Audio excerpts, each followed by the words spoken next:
हाँ चिराग, क्या होता है? हाँ, और जॉइंटों में ना कहीं दर्द होते ही रहते हैं। हाँ, फिर डॉक्टर को नहीं दिखाया? डॉक्टर को बोल दिया है 2014 से मेरे को प्रॉब्लम बनी है। अच्छा, डॉक्टर क्या कहते हैं आपको? डॉक्टर कहते हैं कि हड्डी तुम्हारी ना गिर चुकी है। कौन सी हड्डी गिर चुकी है? कमर की। कमर की हड्डी आपकी गिर चुकी है? हाँ जी। अच्छा, फिर उससे क्या उत्पन्न हो रहा है? तो कहते हैं इसका ऑपरेशन करवाओ। दवाई दी है। लाइफ टाइम घटिया बाइक बता दें। हाँ जी। और क्या कह रहे हो, इसका कोई इलाज भी नहीं है? नहीं। फिर ऑपरेशन क्यों कर रहे हैं? ये बोला है ना चेंज होगा। कौन से बोला? चलना वहाँ दर्द है कि आपको थोड़ा सा भी देख सकते हो, दर्द के कारण तो चेंज करेंगे ना। अब जब दर्द नहीं है तो फिर क्यों चेंज करेंगे? देखो तो दर्द है।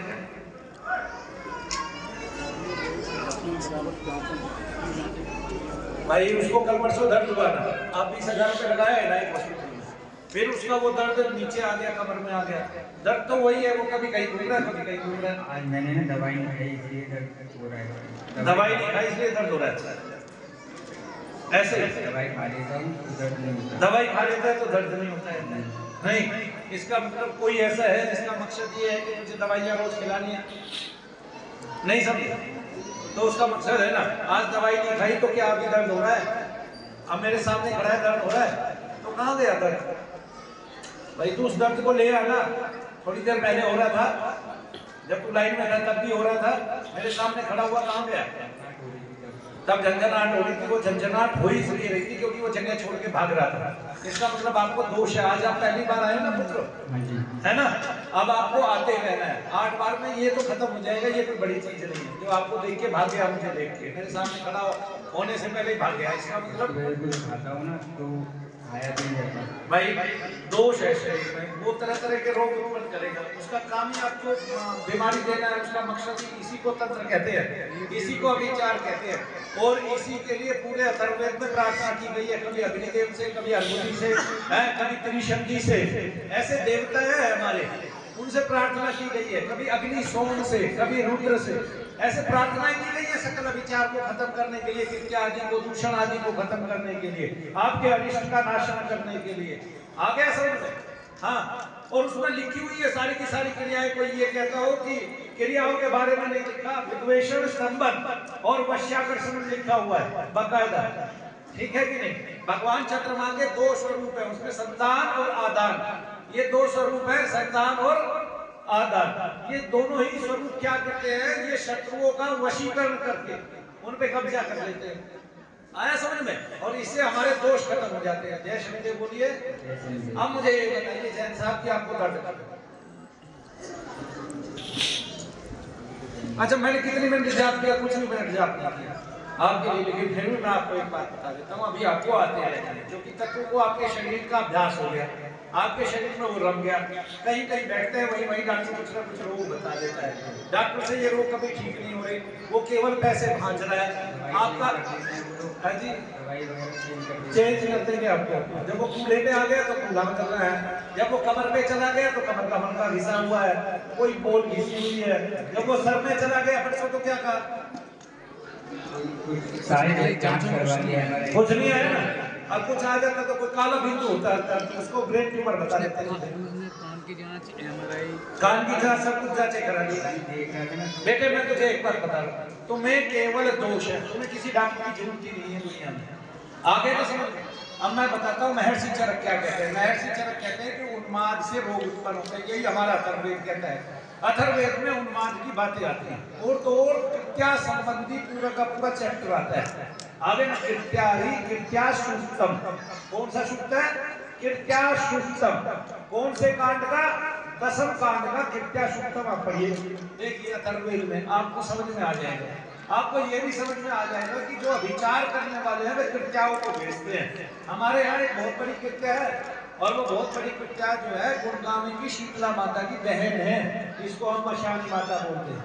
कृत्याओं को भी माता कहा जाता है। ऐसा नहीं है कि उनको वो दूषण करती है, कष्ट देती है, तो वो लाभ भी देती है अपने बच्चों को, बहुतों को, तो उनको कृत्या कहा जाता है, ठीक है। और मैं इस बात पे दुनिया में किसी से भी संबंधित कोई भी आदमी कितना पढ़ा लिखा हो, उससे मैं इस बात पे तर्क कर सकता हूँ कि वो कृत्या है, क्योंकि कृत्या ही दूषण करती है, कृत्या ही कष्ट देती है। आया समझ में? वो बेशक मात्र रूपी है। और वहां कृत्याओं से भी प्रार्थना की गई है कि हे कृत्य, आप जो है इस कृत्या संपत्ति दूषण को निकालकर बाहर फेंक दीजिए।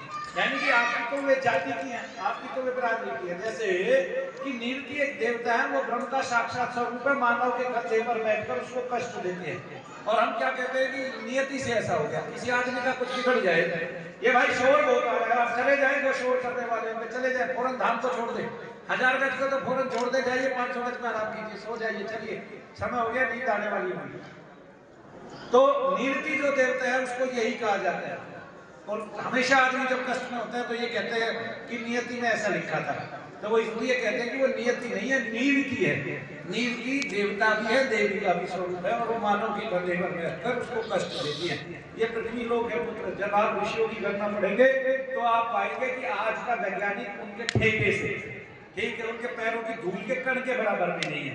चरक ऋषि ने क्या कहा है, सुनिए मेरी बात। प्रेत उन्माद है ना, पिशाच उन्माद, ब्रह्म राक्षस उन्माद, आगे ना राक्षस उन्माद, ऋषि उन्माद, गंधर्व उन्माद, सर्प उन्माद, आगे ना किन्नर उन्माद, यक्षोन्माद और पितरोन्माद। कितने प्रकार के उन्माद हैं? इनमें से 2 को छोड़ के, ऋषि और देव उन्माद को छोड़ के बाकी सब कष्ट देने वाले नहीं। ठीक है, उनकी वेदनाओं में क्या कहा है कि जब उनसे उन्माद हो जाए तब महर्षि चरक बताते हैं कि आदमी को पकड़ के भाग लेना चाहिए, जो 2-4 के काबू में नहीं आता हो। ठीक है, उसको सूत से बांध देना चाहिए ताकि उसको चुभे ना, सूत चुभता नहीं ना। और फिर उसको धूप में किसी सागर तालाब के किनारे धूप में लिटा देना चाहिए, गर्म धूप में रेत के, गर्म रेत पे। ये भी लिखा हुआ है कि किसी तट उसके किनारे, मतलब कोई जैसे छोटे छोटे पोखर होता है, पोखर के किनारे वहां रेत होता है ना, तो रेत पे धूप में लिटा के लोहे की कोई छड़ गर्म करके उसको छुआ दे। कितनी बड़ी बात बता रहे है ना, उसको छुआ दे। कई जगह कष्ट देने की बात भी उन्होंने लिखी है। अब बताओ भाई, महर्षि चरक को बेवकूफ तो नहीं थे? बताइए कौन कहता है महर्षि चरक को बेवकूफ?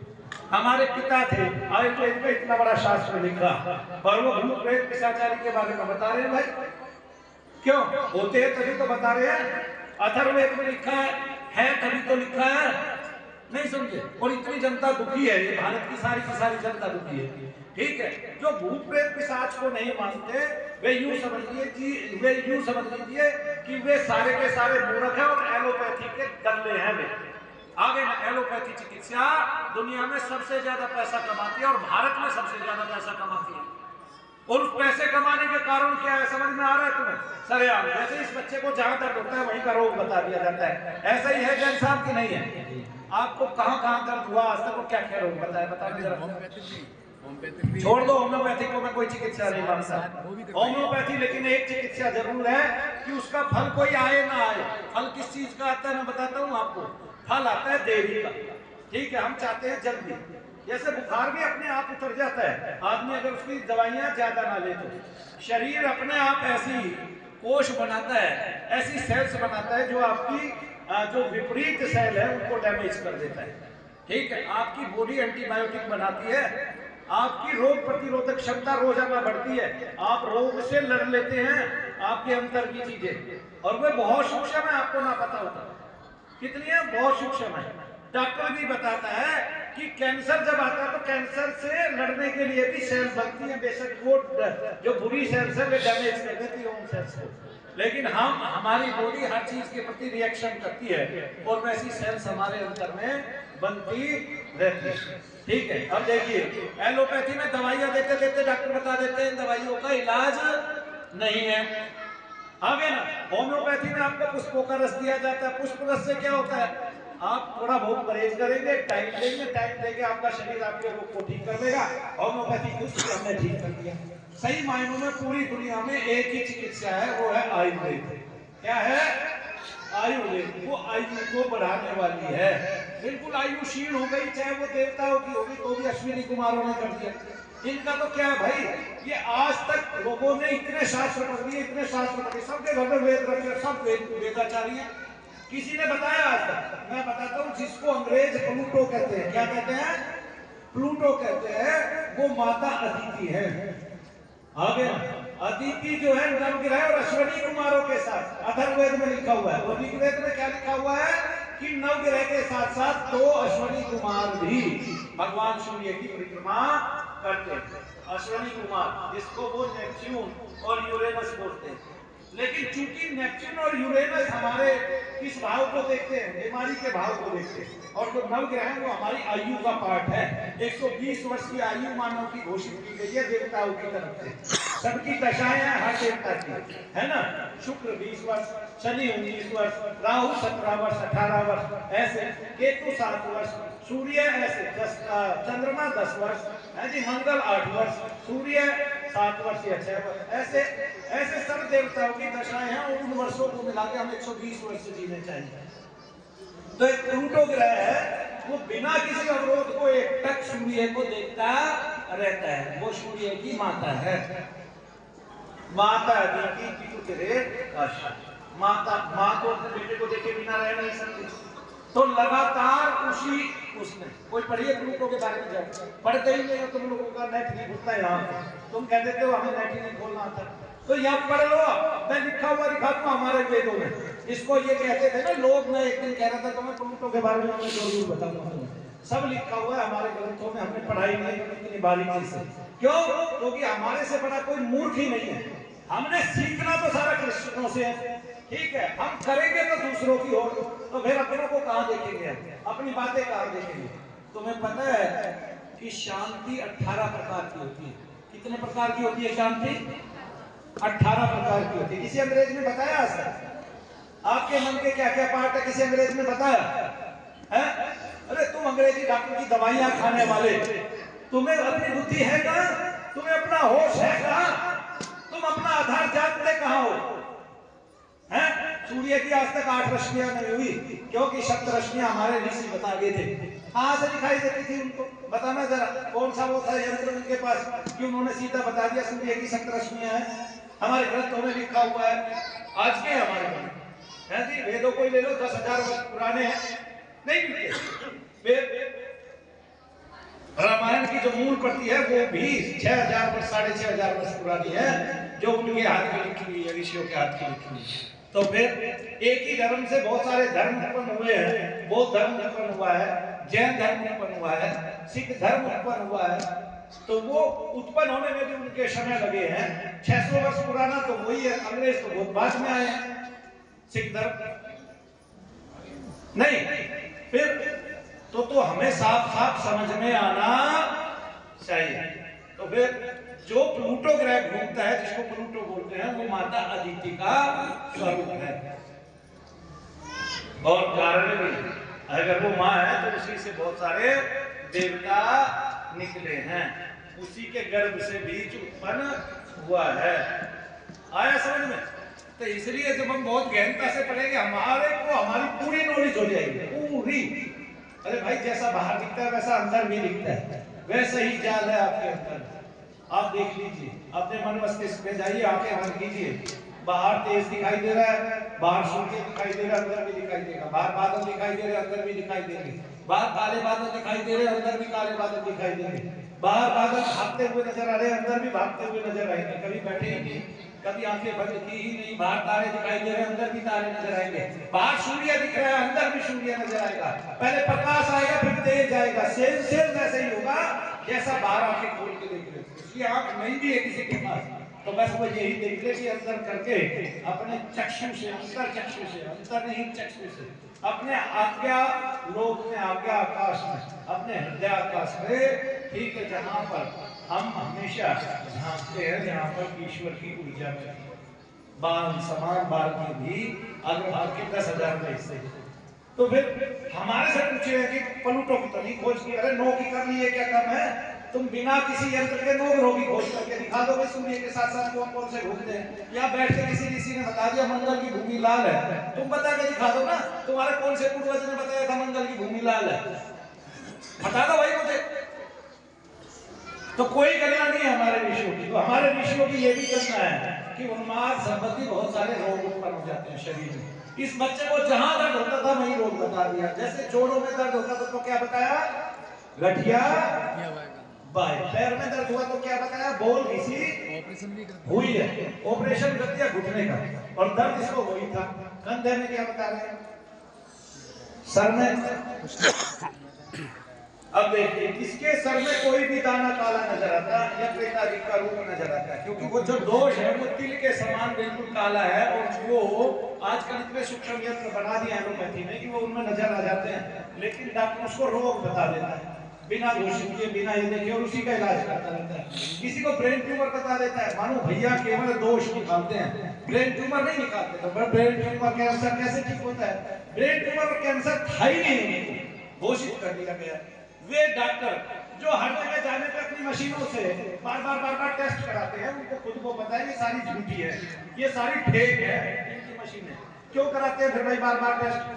है कौन सा उचित है कि आपने एक टेस्ट करा दिया ब्लड का, अगली जगह जाके फिर ब्लड का टेस्ट कराएंगे? तो आप में बहुत सारा तो ब्लड वो वैसे ही निकाल लेते हैं। भाई 3 लीटर शरीर में ब्लड है, उस 3 लीटर ब्लड में से यूं करते करते वो आधा लीटर बाहर निकालने में 2.5 लीटर तो वैसे ही जाएगा। घुटने का पानी कितनी बार निकाला? 100 बार निकलवा लो आप भाई। ये सेम ऐसे ही है एलोपैथी का काम। जैसे जगह जगह टोना निकालने वाले बैठे होते हैं तो वे धागा निकालते रहते हैं, हर किसी में से धागा निकाल देते हैं। ऐसे ही एलोपैथी वाले हैं कि धागे खींचते रहते हैं ये अंदर से धागे, और वो धागा तब तक खींचता है जब तक आपके पास पैसा है। आया समझ में? आप किसी भी हॉस्पिटल में जाके खड़े होकर ये कह दो मेरे पास पैसा नहीं है, बस मेरा इलाज कर दो, मैं मांग के ला सकता हूँ 10-20 हजार रुपए, बस ठीक है, आपको फेंक दिया जाएगा बाहर, आपको ना पता हो, कोई ऑपरेशन नहीं करेगा आपका, और आपकी पत्नी के गर्भ से बच्चा उत्पन्न होने वाला है और प्रसव क्रिया जारी है, और डॉक्टर पहले तो आपको सारी बातें बताएगा। अगर उसने आपकी जेब देखी और आपने कह दिया कि मेरे तो हाथ खड़े हैं, आप कहो तो मैं ले जाता हूँ, तो वो लास्ट टाइम चलते हुए कह देगा भागते भूखा लंगोटा ही सही जैसे कहते हैं, तो वो कहेगा कोई बात नहीं हम कर देते हैं, कोशिश करते हैं, वैसे तो हम नॉर्मल की जरूरी है लेकिन नॉर्मल की कोशिश करते हैं, फिर वो नॉर्मल हो जाता है। आप देखिए पूरे संसार में भगवान की तरफ से ही डिलीवरी नॉर्मल हो रही है, सभी जीवों की। आपके यहाँ क्यों अननॉर्मल हो रही है, जबकि आज से 100 साल पहले कोई अननॉर्मल डिलीवरी नहीं होती थी। 100 क्या 50 वर्ष पहले है कि नहीं? और 50 वर्ष इसलिए का 47 साल का मैं हूँ, और वैसे तो हमारे दोनों भाइयों के 5 बच्चे हैं, उनकी एक ही दाई ने हमें उपजाया, हमारे माता पिता को उपजाया और हमारे पुत्रों को अगली गति को उपजाया, केवल एक दाई ने। उसने ना किसी का ऑपरेशन किया, ना कोई आवरनाल फंसी, पूरे कुल में कम से कम 150 बच्चे हैं, ना किसी की आवरनाल फंसी, ना किसी के मुंह में गंद गया, ना किसी को पीलिया हुआ, सारे ठीक रहे। अब क्यों हो रहा भाई? अब देखिए क्या कथा भेजी थी हमारे साथ होगी। एक बोला भाई तुम वो खाते हो, क्या कहते हैं, पिज्जा और बर्गर, ठीक है, हम पिज्जा और बर्गर खाते हैं, अंग्रेज क्या खा रहे हैं भाई बताना जरा? पिज्जा और बर्गर, सारे अंग्रेज सारे देश पिज्जा और बर्गर खाते हैं। अंग्रेजों से क्या खाते हैं? पिज्जा और बर्गर। वे जी रहे हैं 150 वर्ष, वे अपने शरीर से हमारी उम्र में बहुत ताकतवर हो जाते हैं, अंदर भी जुझारू पर रह जाता है, और हम जी रहे हैं 60 वर्ष। हम 60 वर्ष इसलिए नहीं जी रहे, हम 60 वर्ष इसलिए जी रहे कि हमें ये पता है दर्द की दवाई है 250 पैरा, ठीक है, वो हम बचपन से अपने बच्चों को घर पे ही देने लग जाते हैं। हमें पता है पैरासीटामोल 625 mg की है, और हम उसको बचपन से ही अपने घर में देने लग जाते हैं, इसलिए 60 वर्ष जी रहे हैं। ये निकम्मापन है हमारा। और बोला जी उल्टा सीधा खा लिया, उल्टा सीधा क्या बोला भाई? चाउमीन, वो क्या बोलते हैं, चाउमीन और मोमोज दोनों चाइना में खाए जाते हैं। तुम्हारे से बुद्धिमान है, तुम्हारे से ज्यादा उम्र दिए जाते हैं, और तुम्हारे से सारे काम करते हैं। हमारे यहाँ तो जितना खूबसूरत तेल मिलता है इतना कहीं नहीं मिलता। भारत में जैसे जैसे घी मिलते हैं वैसे कहीं नहीं मिलते। अब तो ये बात तो सरकार देखेगी कोई घी में मिलावट ना कर दे, ये काम सरकार का ही, नॉर्मल आदमी का नहीं है। लेकिन हम जहाँ तक खरीद के खाते हैं अच्छा ही तो खाते हैं, तो फिर इससे बीमारियां कहाँ से आ गई? बीमारियां केवल इससे आ गई क्योंकि हमारे बच्चों को भी पता है, तो 6-7 साल के हैं कि अब डाइक्लोफेरा लेनी है, अब ये वाली टैबलेट लेनी है, दांत में दर्द है तो आइबुप्रोफेन लेना है। ये नहीं देखना कि ये सारे स्टेरॉइड है और ये हमें इतना नुकसान पहुंचा रहे हैं कि जिसकी कोई सीमा है ही नहीं। हमारी उम्र तो छोटी की है एलोपैथी में। कोई कहता है ये उम्र बढ़ाती है, कहाँ उम्र बढ़ाती है बताओ? कोई एक डॉक्टर प्रमाण दे दे कि ये उम्र बढ़ाती है, और मैं प्रमाण देता हूँ आयुर्वेद उम्र बढ़ाता है। यहीं से मैं जिसका रोग ठीक कर रहा हूँ उसकी उम्र बढ़ जाएगी, इसकी उम्र बढ़ जाएगी। रोग क्या है? उन्माद की वेदना, ये रोग है, बस इतना सा रोग है। आज तक किसी ने करके ही नहीं दिखाया सरेआम ऐसे बैठ के, ठीक है, मैंने तो जी न्यूज पे भी करके दिखा दिया। 5 डॉक्टर कागासुर बन गए, 5 डॉक्टर कागासुर बन गए। सुना नहीं कैसे ठीक हुई महिला, उसको ये और कह रहे हैं कि तुम्हें टेंशन होगी, तो उसने कहा टेंशन से घुटनों में दर्द होता है जी। क्या बताया उसने? टेंशन से घुटनों में दर्द होता है। बहरहाल हमने एक प्रक्रिया जारी की है और हम इसको, इस विधि को कहां ले जाने वाले हैं? सुप्रीम कोर्ट को। तो आपने क्या करना है? आपने शनिधाम में आने के अपने अनुभव, बीमारी कितनी घटी बिना कोई दवाई लिए और यज्ञ करने से और मंत्र चिकित्सा से, वो सारी लिखनी है, ताकि हम जो है आपका अनुभव वहां कोर्ट में पहुंचा सके। अपना फोन नंबर लिखना है, अपना आधार कार्ड नंबर लिखना है, और वो हम चाहते हैं कि जो शनिधाम से ठीक हुए हैं वो भी वो ऑनलाइन डाले अपना, पर फॉर्म हम डाल देंगे तो ऑनलाइन भर देंगे है जी, आज डाल देंगे तो ऑनलाइन डाले और वो सभी लोग लिखे, ताकि हम कोर्ट में जाके दायर कर सके कि ये भी एक चिकित्सा है जिसको विफल कर दिया गया था, लेकिन अब ये पास होने वाली है, हम इसको पास करा सके, ताकि जो लोग मनु भैया की तरह काम करना चाहते हैं, समाज में सेवा करना चाहते हैं, वो सेवा करें। चिकित्सा केवल सेवा है, चिकित्सा धन कमाने का साधन नहीं है। चिकित्सा क्या है? सेवा, सेवा करना है, ठीक है। तो चाहे वो शत्रु की हो, है कि नहीं? भगवान लक्ष्मण जी को सुषेण वैसे, अब लोग तो पहले यही कहे कि लक्ष्मण जी को बाण क्यों लगा, लक्ष्मण जी को नागपाश में कैसे बांध लिया।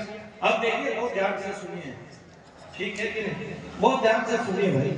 पिता ने कहा बेटा पहाड़ पे चढ़ेगा, फिसल के गिर जाएगा, ये पहाड़ ज्यादा चिकना है। अब बच्चा चढ़ाव चढ़ गया, फिसल के वो गिरा नहीं, तो उसके अनुभव में नहीं आया, तो उसने ये सोच लिया पिता ने झूठ बोला। क्या सोच लिया? पिता ने झूठ बोला। पिता अच्छी तरह से, पिता ने खूब जोर लगाया, अपनी युवावस्था से बुढ़ापे तक जोर लगाता रहा, आखिरकार उसने पा लिया कि इस पहाड़ पे चढ़ा नहीं जा सकता है ना। आदि मैंने एक पेड़ का पत्ता खाया, मुझे पता चला वो जहरीला है, मुझे 3 दिन तक होश नहीं आया, 3 दिन बाद में जागा, मैंने अपने पुत्र को बताया इस पेड़ का पत्ता नहीं खाना है। इस पेड़ की ये सिद्धि है कि इसको खाने से आदमी बीमार हो जाता है और 3 दिन तक होश में नहीं आ पाता है। इसी तरह जो अनंत नामक सर्प हैं, जिसके 1000 फण हैं, जिसके शीश पर सरसों के दाने की तरह जो पृथ्वी रखी हुई है, जो भगवान विष्णु के सहचर हैं, वो सर्प हैं। और उनकी एक सिद्धि है नागपाश। क्या सिद्धि है? नागपाश। भस्मासुर के बारे में किस किसने सुना है? हाथ खड़ा करें जरा। तकरीबन सभी ने सुना है। भगवान शंकर ने, भोलेनाथ ने भस्मासुर को आशीर्वाद दे दिया कि जिसके सिर पर हाथ रखेगा वो भस्म हो जाएगा। वो उन्हीं के पीछे भाग लिया। भगवान शंकर भागे क्यों? उन्होंने तो आशीर्वाद दिया था, ठीक है, क्योंकि जिसके भी सर पे हाथ रख देगा वही भस्म हो जाएगा। भाग लिए ना।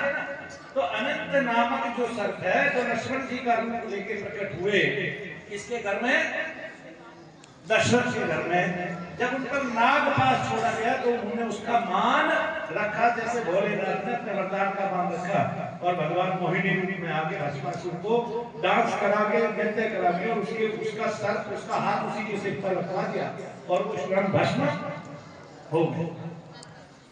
आगे बातें समझिए। तो अनंत नामक जो सर्प है वो लक्ष्मण जी का स्वरूप लेके आया और उन्होंने नागपाश में बांधना चाहा। कोई और नहीं बनता, भगवान राम नहीं बनते नागपाश में, वो इसलिए बनते क्योंकि उन्हीं की जो सिद्धि है विफल हो जाती है। विफल हो जाती तो एक मिनट में फैल जाती है, फिर उसकी तरह तपस्या करके कोई नागपाश के लिए तप करता ही नहीं कभी भी, और वो पास झूठा हो जाता है। चीज को कौन झूठा होने देगा? आपका अनुभव ये है, ये पत्ता खाने से 3 दिन में हो सकता है। आप अपने बेटे को बताओगे कि नहीं बताओगे? तो फिर ऐसे जिस देवता की जो सिद्धि है वो उसका आदर तो रखेगा, मान तो रखेगा या नहीं रखेगा, वो देवता विफल हो जाएगा, उसका देना विफल हो जाएगा, सब कुछ विफल हो जाएगा। सुसैन वैद्य शत्रु के घर के हैं, मुफ्त में इलाज करते हैं, मुफ्त में, और पूरी रात जागते हैं। ना हनुमान जी से ये कह के लगते कि मेरे को जबरदस्ती उठाना है, ना ये कहते भाई मैं लेट हो रही हूँ, मैं लेट हो रहा हूँ, संजीवनी नहीं आई, अपना करते रहियो, ठीक है। वहीं बैठे रहते हैं, वहीं टिके रहते हैं, जब तक लक्ष्मण जी पूर्ण रूप से होश में नहीं आ जाते। आया समझ में? ये होता है वैद्य। अश्विनी कुमार के बारे में सुना है, जिन्होंने देवताओं के भी रोग निकाल दिए, ये होते हैं वैद्य। कहीं लिखा कि कुबेर जी ने बहुत सारा धन दिया तब अश्विनी कुमार माने, लिखा है कहीं? बताना जरा। किसी भी वैद की चर्चा अगर हमारे ग्रंथों में आई है तो वो मुफ्त में आई है। आप अपनी इच्छा से वैद का घर चला दो, आप अपनी इच्छा से उसके घर में कुछ भी दे आओ, नहीं समझे, लिखा कहीं नहीं है, लिखा कहीं नहीं है। तो ये जो चिकित्सा है ये हमारी कोई चिकित्सा नहीं है, इसमें हमारा कोई बल नहीं है। और आयुर्वेद भी पैसों की चिकित्सा नहीं है। अगर कोई उससे करोड़ों रुपए धन कमाता है तो वो विफल है। आयुर्वेद को वैसे ही करना चाहिए, वैसे ही जड़ी बूटियों से प्रार्थना करना चाहिए और वैसे ही भगवान का नाम सुमरण करके जड़ियां उखाड़नी चाहिए जैसे ग्रंथों में लिखा हुआ है। लेकिन आज ग्रंथों में लिखी तो कोई बात ही नहीं करता ना। तो सबको धन चाहिए, सबको मान चाहिए, संसार में सबको यश चाहिए, सब सुखपूर्वक रहना चाहते हैं। मूल का किसी को पता नहीं है। इतनी आगे दुनिया वेद पड़ गई है जी, झंकार मार गई, डकार मार गई है जी, आलाद कर दिया कि हमने सब कुछ बता दिया। कोई यही नहीं बता पाए कि नवग्रह के अलावा 2 अश्विनी कुमार लिखा हुआ स्पष्ट ऋग्वेद में। नवग्रह मैंने तो 48 सूक्त तक पढ़े हैं केवल। नवग्रह के अलावा 2 अश्विनी कुमार किसकी परिक्रमा करते हैं? सूर्य की परिक्रमा।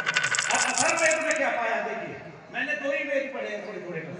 अब अथर्ववेद में क्या पाया है जी, दशम कांड के कोई से सूक्त में अथर्ववेद में क्या पाया? अब सूक्त खुद ढूंढ लेना कि क्या कहते हैं कि माता अदिति अपने पुत्र को उन्हीं के समान परिक्रमा करती हुई धीमी गति से क्या करती है? देखती रहती है। किसको? सूर्य को। ये प्लूटो है जिसको प्लूटो कहते हैं। अब देखिए प्लूटो किसी ग्रह के सामने आता है क्या? हम इस बात को रखेंगे कैसे कि प्लूटो किसी ग्रह के सामने आता है? क्या वो सौम्य ग्रह नहीं है? हैं जी? क्या वो अलग से झांक नहीं रहा है सूर्य को? क्या वो अलग से देख नहीं रहा है? क्या वो उसके साथ साथ नहीं घूम रहा है? देखना जरा, कोई देखेगा तो तुम तो देखते ही नहीं हो, तुम्हें पता ही नहीं है भाई, तुम्हारे तो फोन हो गए यार सारे।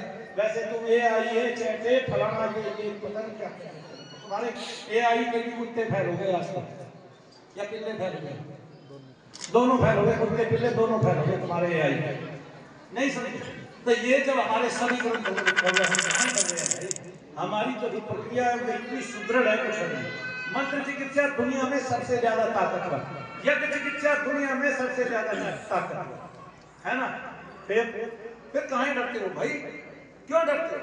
फिर ऐसी चिकित्साओं की आवश्यकता कहाँ नहीं? बच्चों इससे जितना बचा जा सके धैर्य रखो, धारणा रखो। आपको पता नहीं आधे रोग तो परहेज से ठीक हो जाते हैं, आधे रोग समय देने से ठीक हो जाते हैं। पहले हमारे ऋषि बहुत होशियार थे, उन्होंने एक मंत्र बना दिया भाई इसको पीलिया में झाड़ते रहना और ऐसे ऐसे झाड़ा लगाना। तब से पीलिया के जितने भी मंत्र साधक हैं ये हम पीलिया झाड़ते हैं, सप्ताह में एक बार बुलाते हैं और 7 बार कम से कम बुलाते हैं। 49 दिनों तक अगर कोई आदमी पेट को खाली रख के और कम भोजन करके और कम खा के और परहेज करता है वो वैसे ठीक हो जाता है। पीलिया देरी में ठीक होता है, एक दिन में ठीक नहीं होता। इसका तात्पर्य ये था, मंत्र से पीलिया ठीक होता है नहीं, आराम पड़ जाएगा उसमें भी कुछ नहीं।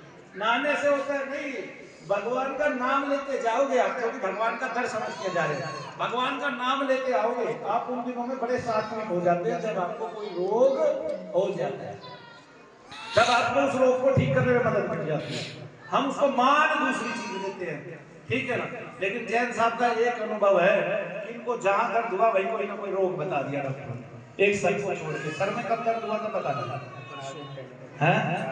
4 दिन पहले तो डॉक्टर ने कितने पैसे लिए? 20।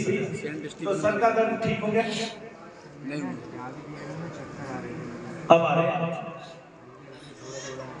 अब तो आप मेरे सामने ठीक है, मैं जाप करूंगा 2-4 बार आप आओगे, आपके चक्कर में सब बंद हो जाएंगे। दोष जब होता है तो कुछ भी कर सकता है, चक्कर भी देगा, उल्टी भी कराएगा, वो सब कुछ करेगा, ठीक है। जिसको हम कृत्या बोलते हैं ना, दूषणकारी जो कृत्या होती है, वो हमारे यहाँ पर बैठती है। देखिए यहाँ पर जहाँ जठराग्नि विराजती है वो हमारी अग्नि को खा जाती है, हमारा पाचन तंत्र नष्ट कर देती है और हमारे पेट को भारी बनाए रखती है। या तो हमें भूख नहीं लगेगी या फिर रात को उठ के भूख लगेगी, आप सब कुछ खा जाना चाहेंगे, पता चलेगा कि दुनिया का सारा भोजन हमें खा जाना चाहते हैं, ठीक है। ये कृत्यारी का शब्द है, ठीक है। डाकनी प्रभावित होती है तो भूख ही भूख लगती है, शाकनी प्रभावित होती है तो भूख खत्म हो जाती है। कौन सी बड़ी बात है? कृत्यारी तो है, दूषणकारी तो है, कष्टकारी तो है, माता तो वो भी कही जाती है कि नहीं? तो इस तरह से लोग जो है अविचार करने वाले हैं और वो अविचार हमारे आपसी वैमनस्य से होता है। मानव बना तो प्रेम करने के लिए था, लेकिन वो मानव दानव के रूप में बदल गया। वो कब्र के कुत्ता बन गया कि बिना देखे ही सबको देख के भौंक लेना चाहता है, काट लेना चाहता है। कब्र के वो कुत्ता बना, ये समझ में नहीं आया। बना था प्रेम करने के लिए, बन गया कुत्ता। आया ना समझ? मानव ही प्रेम करना जानता है, वही प्रेम कर सकता है, वही अपनी खुशी को बांट सकता है, वही खुश हो सकता है। ठीक है, बाकी कितने होते हैं? गधे ने मुंह खोला, तुमने सोच दिया गधा खुश हुआ? है भाई, गधे ने मुंह खोला, 2-4 बार हैंची हैंची करी, तुम ये सोच रहे हो गधा हंस रहा है। ठीक है, तो तुम ही गधे हो जब ये बात सोच रहे हो कि गधा हंसता है जी। ना हंसने का, ना रोने का, ना खुश होने का, ये सब भाव मानव को दिए भगवान ने, किसी और को नहीं दिए। इसलिए कहते हैं कि 84 लाख योनियों के बाद मिलता है, दुर्लभ है। दुर्लभ क्यों है? हमारे पास ठीक है। जैसे अभी एक माता कह रही है, मेरे बच्चे मेरी बात नहीं मानते, माँ की मति सुधार दो। अरे माता जी, सबको अलग अलग तरह की मति मिली है, तुम्हारी क्यों मानेंगे? उनका अपना मत है, उसका अपना मत है, उसका अपना मत है, उसका अपना मत है। सबकी बुद्धि अलग अलग, सबका स्वभाव अलग अलग है जी। किसी को देखने में हाथी प्यारा लगे, कोई सांपों के साथ रहना चाहता है, कोई तो क्या कहते हैं अजगर पाल लेता है घर, कोई शेर पाल लेता है घर। ये मन के स्वभाव ही तो है जी। किसी को इन दोनों से डर लगता है, कोई बिल्ली पाल लेता है, कोई कुत्ता पाल लेता है। जो कुत्ता पालता है वो हो सकता है अजगर से डरता हो, जो अजगर पालता है वो हो सकता है कुत्ते से डरता हो या बिल्ली से डरता हो। ठीक है, ये स्वभाव ही तो है हमारे। किसी को बैंगन की सब्जी पसंद, किसी को पनीर की सब्जी पसंद, किसी को किसकी सब्जी पसंद। दवाइयों को पसंद मत कर, क्योंकि ये आपकी वृद्धि करने वाली नहीं है, ये आपको आयुष्य प्रदान करने वाली नहीं है। इसलिए आयुर्वेद की दवाओं का इस्तेमाल कर। ये ध्यान रखें, ये भारत वो भारत है जहाँ पर विदेशी आक्रांता आके घुस गए। तो हमारा एक मंजन हुआ करता था जिसमें हल्दी, सरसों का तेल और हम चारकोल लिया करते थे, और इसके अलावा शहदा, नमक। इन सब चीजों से हम कभी मंजन किया करते थे। एक कंपनी आई कोलगेट, क्या आई? कोलगेट। और वो कहती है नमक से आपके दांत गल जाते हैं। 1978 का समय था, और वो आपको नमक, मैं ये कहता हूँ ये कमीनी कंपनी है। आज पूछती है आपके कोलगेट में नमक है, सीधी वही कंपनी पूछती है। आपके कोलगेट में चारकोल है जी, और अब हल्दी भी पूछने लगेगी, सब कुछ पूछने लगेगी। और एक दिन हमारा यही स्वभाव छुड़वा दिया जो हमारा आयुर्वेद से प्रथम मिलता था, जिससे हमारे दांत सुरक्षित होते थे, मुख में हल्दी रहती थी, पेट में नमक जाता था, पेट में कीड़े नहीं होते थे, मुख में हल्दी रहती थी, मुख सुवासित रहता था, मुख में सरसों का तेल जाता था, उसकी गंदी से नाक और ऊपर की जितना भी स्नायु तंत्र है वो सुरक्षित रहता था। और जब वो चीजें पेट में चली जाती थी तो आप जानते हैं पेट एक बूंद सरसों के तेल से स्वच्छ हो जाता है। आज भी नाभि मंडल में भी तेल डाल दिया जाए थोड़ी देर के लिए तो भी हमारे कई रोग भाग जाते हैं। आया समझ में? और वो हल्दी जब पेट के अंदर जाती थी तो वो एंटीबायोटिक का काम करती थी। आप इस तरह रोजाना स्वस्थ होने की दवाइयां ले रहे थे। क्या ले रहे थे? स्वस्थ होने की दवाइयां। और तो जो चारकोल था उससे आपको कैल्शियम मिल रहा था। आपको कोई चीज ना मिले ऐसा था ही नहीं। आयुर्वेद सबसे बड़ा वेद है। जैसे हमारे यहाँ एक देवता है पीपल देवता, उस पीपल देवता का क्या काम है? 24 घंटे ऑक्सीजन देना। लेकिन जिसने अपनी ऑक्सीजन की मशीनें बेचनी है वो आपके घर में पीपल क्यों लगने देगा? वो तो सीधा कहेगा इसमें भूत प्रेत है। वैसे भूत प्रेत होते नहीं। देखिए इस नगर की बात, इस देश की बात। अब इस देश में पागल नहीं तो और क्या है? भूत प्रेत के नाम पे कहेंगे तो ढोक ढकोसला विश्वास होते ही नहीं है। ठीक है, और वैसे घर में पीपल नहीं लगाते तो 24 घंटे ऑक्सीजन देता है। अब मैं कैसे दिमाग मान लूं भारत के लोगों को? ठीक है, अपने आप ही विरोध करते हैं, अवरोध करते हैं, अपने आप ही अपनी गति को खराब कर देगा है जी। जो 24 घंटे पीपल ऑक्सीजन छोड़ता है उसको हम देव वृक्ष इसलिए कहते हैं क्योंकि हमारे ऋषियों को पता था ये ऑक्सीजन छोड़ता है। और ज्यादातर ऋषि महात्मा उसके नीचे ही बैठ के साधना किया करते हैं जी। लेकिन ये कल्याण की बात नहीं रही। आगे चल के ये कह रहे हो पीपल पे तो भूत प्रेत। अरे भाई भूत प्रेत की तो कोई योनि है, तुम्हें क्या कह रहे हैं? तुम अपने घर में पीपल रखना शुरू करो। हमने देखे पिछले वाले एक जगह पे अपने घर जहाँ निर्माण चल रहा है वहां पे 2 पीपल लगवाए हमने बड़े बड़े। ठीक है, और यहाँ धाम में 100 पीपल देखते हो। हम तो दूसरों के प्लॉट में लगवाते हैं पीपल। ठीक है, लड़ाई होगी देखी जाएगी। पीपल तो पीपल है ना, एक बार उत्पन्न हो गया थोड़ा सा बड़ा कर दो अपनी आंखों के सामने, हो गया। अपने घर में पीपल लगाया हुआ मैंने, गमलों में पीपल रखिए, जब बड़े होने लग जाए खुले में डालाइए, खुले में लगाइए, थोड़ा सा पानी सींच दीजिए, 10-20 दिन में बड़ा हो जाएगा, फिर आपको कुछ करने की आवश्यकता नहीं। ऐसा पेड़ है कि अपने आप थोड़ा सा बड़ा हुआ फिर कुछ करने की आवश्यकता ही नहीं है। और अगर गिर जाए तो औषधि के रूप में काम आता है। ठीक है, और औषधि क्या है पता है? पीपल की लकड़ियों का चूर्ण भी इस देश की सबसे उत्तम सामग्री है यज्ञ करने के लिए। जय श्री जय श्री।